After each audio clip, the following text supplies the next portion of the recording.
रहे थे कि हिंदुस्तान में, या प्रशांत जी भी कह रहे थे, हिंदुस्तान में राहुल गांधी अभी विदेश में हैं और जो कुछ अभी पिछले 3-4 दिनों से हुआ है, जितना कवरेज राहुल गांधी को भले ही निगेटिव वे में करने की कोशिश की गई मीडिया के जरिए, लेकिन जितना कवरेज राहुल गांधी को मिला है, इससे तो दूसरे ढंग से देखा जाए तो राहुल गांधी मजबूत हुए हैं।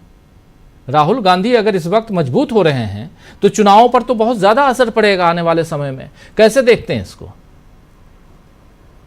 धन्यवाद राजीव जी। अब तो यह किसी के लिए बहस का विषय नहीं होना चाहिए कि राहुल गांधी कमजोर हो रहे हैं कि मजबूत हो रहे हैं।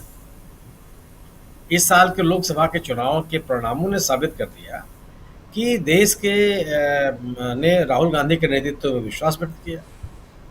सत्तारूढ़ दल ने कांग्रेस और राहुल गांधी को लेकर के जितने भी नकारात्मक प्रचार थे, जितने भी नकारात्मक नैरेटिव्स थे, उन सबको खारिज कर दिया और एक आशा की किरण लोगों को नजर आने लगी।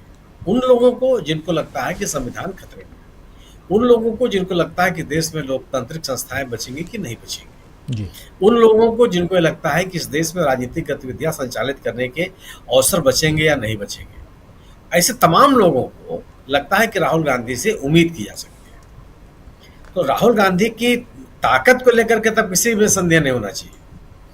राहुल गांधी ने एक नेता के रूप में, एक पार्टी के नेता के रूप में, संसद सदस्य के रूप में, विपक्ष के नेता के रूप में अपने आप को स्थापित किया और भारतीय जनता पार्टी की जितने भी नैरेटिव्स थे सबको खारिज कर दिया। कुछ कोई नैरेटिव बचा नहीं है। भारतीय जनता पार्टी जो हमलावर है राहुल गांधी पर, उसकी वजह भी यही है।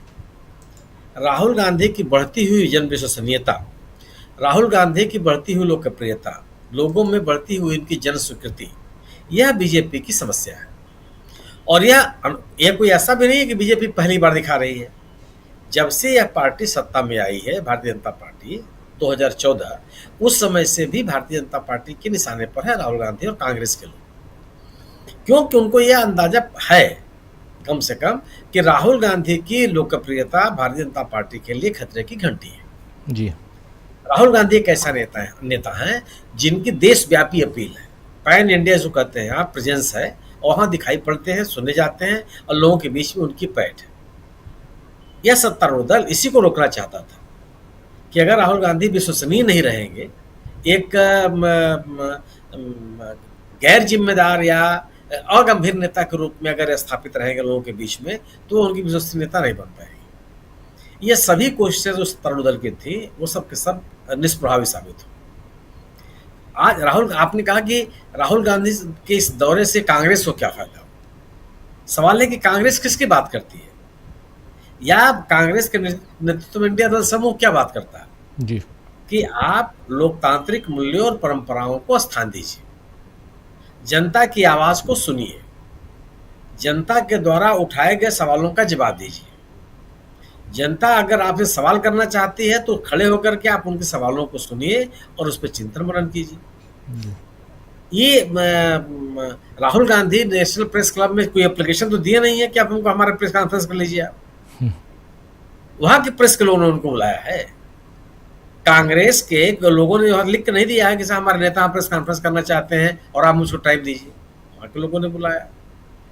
जिस विश्वविद्यालय में, जॉर्ज विश्वविद्यालय में उन्होंने जाके विद्यार्थियों के बीच में व्याख्यान दिया, वहां के विद्यार्थियों ने उनको बुलाया।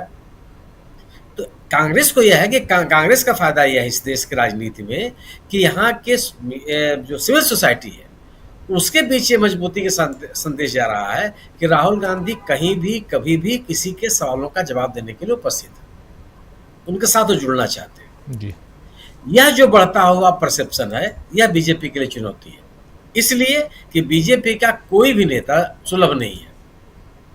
बीजेपी का कोई भी नेता उठते हुए सवालों का जवाब नहीं देता, वो खुद ही सवाल करने लगता है। ये समस्या कुल मिलाकर के बन रही है। राहुल गांधी विपक्ष के नेता हैं, विपक्ष के नेता के रूप में सवाल खड़े करना ये उनका काम है, उसे तो आप इनकार नहीं कर सकते। अगर आप ये कहते हैं कि वो देश के खिलाफ बात कर रहे हैं, तो तथ्य आने चाहिए कि उन्होंने देश के खिलाफ कौन सी बात कही है, किसको उन्होंने आमंत्रित किया है कि साहब आप आइए हमारे देश पर कब्जा कर लीजिए, हम आपके साथ खड़े हो जाएंगे। अगर कोई ऐसा तथ्य हो तो बताइए। सरकार की आलोचना देश की आलोचना नहीं है। अब ये भारत देश के लोग इस बात को अच्छे से समझने लगे। देश के प्रधानमंत्री की आलोचना करना देश की आलोचना नहीं है। और अगर जो लोग राहुल गांधी के भाषणों पर बहस शुरू करना चाहते हैं, उनको प्रधानमंत्री जी के भाषणों में बहस करना चाहिए कि प्रधानमंत्री जी 2014 से लेकर के अब तक जितनी यात्राएं की हैं, विभिन्न जगहों पर उन्होंने इस देश के बारे में क्या कहा है, दोनों के भाषणों पर चर्चा कर लीजिए आप। और अगर आप एक ही भाषा पर करना चाहते हैं, इसका मतलब कि आप तटस्थ नहीं है। आपकी इस बात में कोई ना कोई एजेंडा, कोरिया में उन्होंने क्या कहा, मॉस्को में उन्होंने क्या कहा, इजराइल में उन्होंने क्या, किस देश में उन्होंने कौन सी बातें कही हैं। अब लाइए प्रधानमंत्री जी ने कौन सी बात कही है। वह देश के पक्ष में था, देश के सरकार के खिलाफ था, इस देश के आम जनता के पक्ष में था, उससे बहस कीजिए आप। तो आप वो तो बात ही नहीं करना चाहते, और जब आप नहीं करना चाहते हैं तो बात रुकेगी भी नहीं। कि जब राहुल गांधी की बातों को आप सामने लाएंगे, तो राहुल गांधी के समर्थक प्रधानमंत्री जी की बातों को सामने लाएंगे कि उन्होंने क्या कहा था। और आप लोगों के बीच में ये सवाल तय रहेगा कि तय कर ले आम आदमी कि कौन सी बात देश के खिलाफ है और कौन सी बात सरकार के खिलाफ है। और सरकार के खिलाफ कही गई बात देश के खिलाफ नहीं होती, ये तो इस देश का आम नागरिक समझता है अच्छी तरह से। तो ये जो सबसे बड़ा सवाल है, जो राहुल गांधी का ये राहुल गांधी की कोई पहली यात्रा नहीं यूएस की, एक विपक्ष के नेता के रूप में पहली यात्रा। उसके पहले भी जा चुके हैं, उस समय भी कांग्रेस ने ही सवाल, बीजेपी ने ही सवाल पैदा किए थे कि वो देश के खिलाफ बोल रहा है। सवाल यह है कि आप ये आरोप लगा रहे हैं कि चीन के द्वारा समर्थित है यात्रा। तो क्या माने, आप कम से कम जो अमेरिकी नागरिक हैं उनके ऊपर तो विश्वास कीजिए। क्या उन्होंने अपनी संसद को चीन के हवाले कर दिया है? जी। जो उनके कांग्रेस के सदस्य राहुल गांधी से मिलने आ रहे हैं, वो सब चीन के एजेंट हैं। क्या कहना चाहते हैं जी? वह एक तो संप्रभु राष्ट्र है क्या, और क्या चाइना एक ऐसा देश है जिसके साथ आपका राजनीतिक संबंध नहीं है? क्या चाइना एक ऐसा राष्ट्र नहीं है जिसके साथ आप क्या व्यापारिक संबंध नहीं है? आप चीन के राष्ट्रपति को झूला झुलाएंगे अहमदाबाद से लेके और महाबलीपुरम तक, तो वो ठीक है। राहुल गांधी ने तो किसी चाइनीज नेता से मुलाकात भी नहीं की, कोई बात भी नहीं की। उन्होंने चाइना के एग्रेशन की बात कही है। चाइना किस तरीके से हमारे देश में अतिक्रमण कर रहा है, इसका सवाल उठाया। कांग्रेस विपक्ष को सरकार को उसका खंडन कर देना चाहिए। राहुल गांधी जो बात कर रहे हैं गलत है। ये जितने जो भारतीय जनता पार्टी जो नैरेटिव बनाना चाहती है, वो नैरेटिव चल नहीं पा रहा, बेचैनी है। बिल्कुल। राहुल गांधी ने जो लंबी लकीर खींची है राजनीति की, वह बीजेपी के लिए चुनौती।